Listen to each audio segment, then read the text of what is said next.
Hello, good morning students. आज अपन जो है 8th लेसन स्टार्ट कर रहे हैं पादपों में खनिज पोषण, मिनरल न्यूट्रिशन इन प्लांट्स। अब ये देखो, अपने पास में सबसे पहले अपन इंट्रोडक्शन कि न्यूट्रिशन क्या होता है। तो न्यूट्रिशन आपको पता है कि जैसे अपना भी शरीर है तो अपने शरीर में भी अपने को बहुत सारी चीज़ें चाहिए न्यूट्रिशन के लिए। और अगर आपको पता हो तो 6 अपने पास में न्यूट्रिशन या पोषक पदार्थ होते हैं जिनकी सहायता से अपन जो है हेल्थ जो या आप कह सकते हो जो अपन स्वास्थ्य है अपना वो इन पे ही डिपेंड करता है। ऐसे ही प्लांट्स के लिए भी है। अब देखो, सबसे पहले यहाँ पे अपन दो चीज ले रहे हैं कि हीटरोट्रॉफ और ऑटोट्रॉफ, यानी कि परपोषी और स्वपोषी। परपोषी आपको पता ही है कि जब जैसे अपन है तो अपन परपोषी है। क्यों? क्योंकि अपन भोजन के लिए किस पे निर्भर हैं? पौधों पे निर्भर हैं। लेकिन अगर हम स्वपोषी की बात करें, ऑटोट्रॉफ की बात करें, तो अपने जो ग्रीन प्लांट्स हैं वो ग्रीन प्लांट्स खुद फोटोसिंथेसिस या प्रकाश संश्लेषण करके पोषण बनाते हैं, इसलिए वो इसमें आते हैं स्वयंपोषी में। अब देखो यहाँ पे जैसे मान लीजिए कि आज कोई भी बीमारी है तो वो बीमारी किस कारण होती है? वो बीमारी किसी कमी के कारण होती है। अब वो कमी कुछ भी हो सकती है। तो यहाँ पर जो है पौधे हैं, पौधों में भी अपने को विभिन्न प्रकार की बीमारियाँ मिलती हैं। तो ये बीमारियाँ कुछ तो होती हैं जो बायोलॉजिकल होती हैं, किसी इंसेक्ट की वजह से या किसी फंगस की वजह से या किसी शैवाल की वजह से। लेकिन कुछ ऐसी बीमारियाँ होती हैं जो किसके कारण होती हैं? पोषण के कारण, न्यूट्रिशन के कारण। और इसको अपन क्या बोलते हैं? डेफिशिएंसी। एक होती है बीमारी तो इसको आप ठीक भी कर सकते हो, दूसरी होती है डेफिशिएंसी जो किसी एक पर्टिकुलर जो है एलिमेंट के कारण यहाँ पर होती है। अब देखो यहाँ पर जो सबसे पहला एक्सपेरिमेंट दिया हुआ है, उस एक्सपेरिमेंट में आप देखो, ये मैंने आपको चित्र भी दे रही हूँ कि अब हमें कैसे पता लगेगा कि इस प्लांट में क्या किस चीज़ की कमी है। तो यहाँ पे देखो डायग्राम दिए हुए हैं। तो ये जो डायग्राम है, इस डायग्राम में जो पहला वाला डायग्राम आप देखो, इसमें सब कुछ है, यानी कि सारे जो एलिमेंट्स हैं, ये न्यूट्रिएंट्स हैं, तो यहाँ हेल्दी है। फिर जो दूसरा वाला है उसमें आप देखो कि हमने डिस्टिल वाटर मतलब H2O, उसमें उसके अलावा कुछ भी नहीं है। तो ये जो है यहाँ पे आपको इसकी ग्रोथ नहीं दिख रही है। उसके बाद में अपन ने अलग अलग जो एलिमेंट्स हैं, फॉस्फोरस है, आयरन है, नाइट्रोजन है, तो इनकी कमी के कारण जो है हम ये देखते हैं कि कहीं ना कहीं प्लांट की जो ग्रोथ है वो ढंग से नहीं हो रही है। तो इसे अपन बोलते हैं डेफिशिएंसी सिम्टम्स या न्यूनता के लक्षण। तो इस प्रयोग द्वारा जो है हमें पता लग जाता है कि इसमें कैसे, इसमें किस तरीके से, या जैसे मान लीजिए एक प्लांट आपने लिया और उस प्लांट में किस चीज़ की कमी है, वो चीज़ अपन जैसे मान लीजिए कि अपन ने एक सॉल्यूशन लिया, उसमें अपन ने फास्फोरस कम कर दिया और उसमें प्लांट को ग्रो किया, तो उस प्लांट में जो भी हमें कमी दिख रही है या जो भी हमें सिम्टम्स दिख रहे हैं, उस आधार पे हम बता देंगे कि फास्फोरस के कारण जो है प्लांट में ये दिक्कत होती है या पोटेशियम में। तो ये एक है एक्सपेरिमेंट। उसके बाद में देखो एक और चीज़ है आपके बुक में कि वर्मी कुलोपोनिक्स, ये एक केमिस्ट्री में शायद आपने नहीं पढ़ा होगा, एक स्पेशल टाइप का जो है मिनरल होता है और वो मिनरल कहलाता है वर्मीकुलाइट। यहाँ पे मैं आपको फोटो दिखा रही हूँ। तो ये जो वर्मीकुलाइट है, वैसे तो हम गमले वगैरह हैं उनमें इनको ग्रो करते हैं या सॉइल में ग्रो करते हैं, लेकिन अब एक स्पेशल जो है मिनरल को यूज़ किया जा रहा है और वो कहलाता है वर्मीकुलाइट। ये इम्पॉर्टेंट भी है, क्वेश्चन आता भी है कि व्हाट इज़ वर्मीकुलाइट। तो ये एक मिनरल है और इस मिनरल के अंदर अगर हम प्लांट को ग्रो करते हैं, वो भी मैंने आपको डायग्राम दिया हुआ है, तो उसमें हम ग्रो करते हैं, तो ऐसे मेथड को हम क्या बोलते हैं? वर्मीकुलोपोनिक्स। और ये अभी नया है, तो यहाँ पर जो है ये प्रोसेस अभी स्टार्ट हुआ है। अब देखो नेक्स्ट आपके इसमें है water culture experiment. Water culture experiment, यानी कि हम सॉइल लेस, यानी कि इसमें सैंड या सॉइल को यूज़ नहीं करेंगे, केवल वाटर हम यूज़ करेंगे। और ये देखो, ये डायग्राम भी मैंने आपको बता रखा है कि यह नॉर्मल वाटर है और इस वाटर में हमें जो भी मिनरल्स हैं वो मिनरल्स डालने हैं और डालने के बाद में इसको ग्रो करना है। तो इसको हमने नाम दिया है वाटर कल्चर एक्सपेरिमेंट। और इसके जो साइंटिस्ट हैं जिन्होंने किया था, तो ये सैक्स हैं, जिन्होंने सैक्स एंड नॉप, इन्होंने 1860 और 1865 में ये करा था।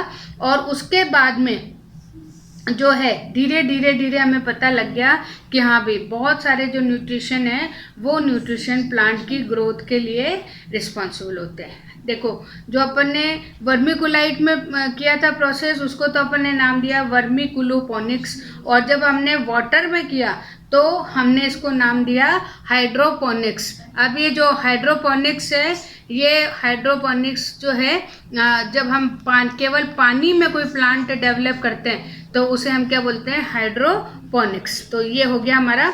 उसके बाद में देखो, फिर हमारे पास में कुछ मेथड्स दिए हुए हैं जिससे हमें पता लगता है कि कौन से प्लांट में कौन से मिनरल कितनी मात्रा में। तो इस तरीके से यहाँ पे आपके इसमें दो मेथड दिए हुए हैं। एक तो एनालिसिस ऑफ प्लांट एस या पादप भस्म विश्लेषण, और एक इसमें दिया हुआ है सैंड कल्चर एक्सपेरिमेंट। ये दोनों जो हैं, इसमें जैसे मान लीजिए, ये जब अगर आप हायर क्लासेस में जाएंगे तो ये वाला प्रोसेस करेंगे भी सही कि अपन कोई भी प्लांट है, ग्रीन प्लांट, उस ग्रीन प्लांट को लेते हैं और उस प्लांट को अवन, जो माइक्रोवेव या अवन लैब में जो होता है, उसके अंदर अपन उसको रख देते हैं और लगभग जो टेम्परेचर होता है वो 70 to 80 डिग्री सेंटीग्रेड होता है।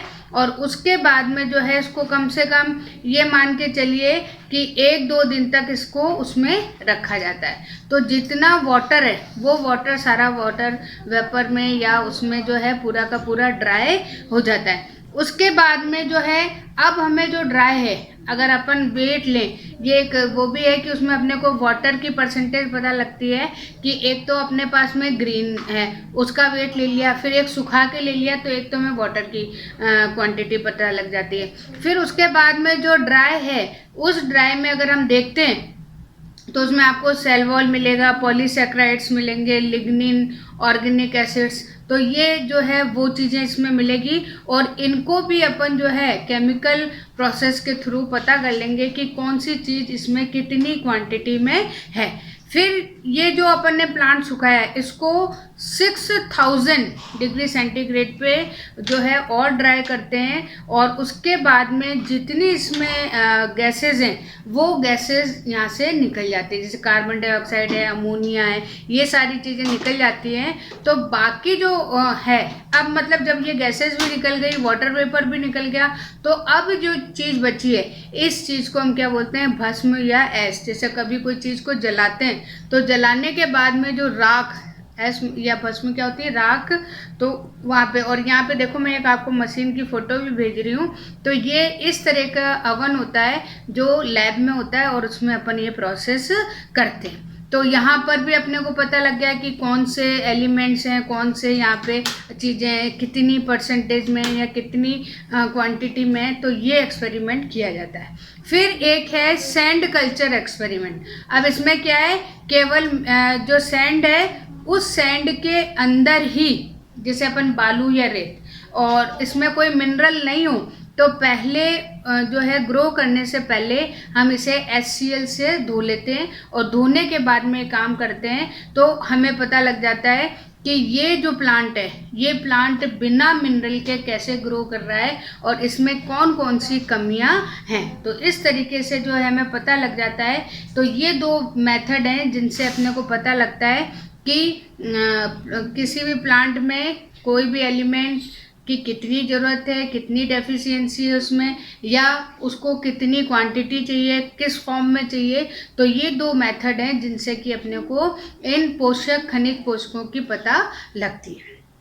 उसके बाद में जो है पौधों में अनिवार्य पोषक तत्व, एसेंशियल एलिमेंट ऑफ प्लांट्स। अब आप केमिस्ट्री में पढ़ते हो तो आपको पता है कि बहुत सारे एलिमेंट्स होते हैं और हम में भी हैं और उनके कंपाउंड्स भी हैं। तो ये सारी जो चीज़ें हैं, अब अगर अपन प्लांट में लिखते हैं तो ये मान के चलिए कि 105 एलिमेंट्स हैं, और उन 105 में से ये मान के चलिए कि 60 जो एलिमेंट्स हैं वो एलिमेंट्स कहाँ मिलते हैं, प्लांट्स में।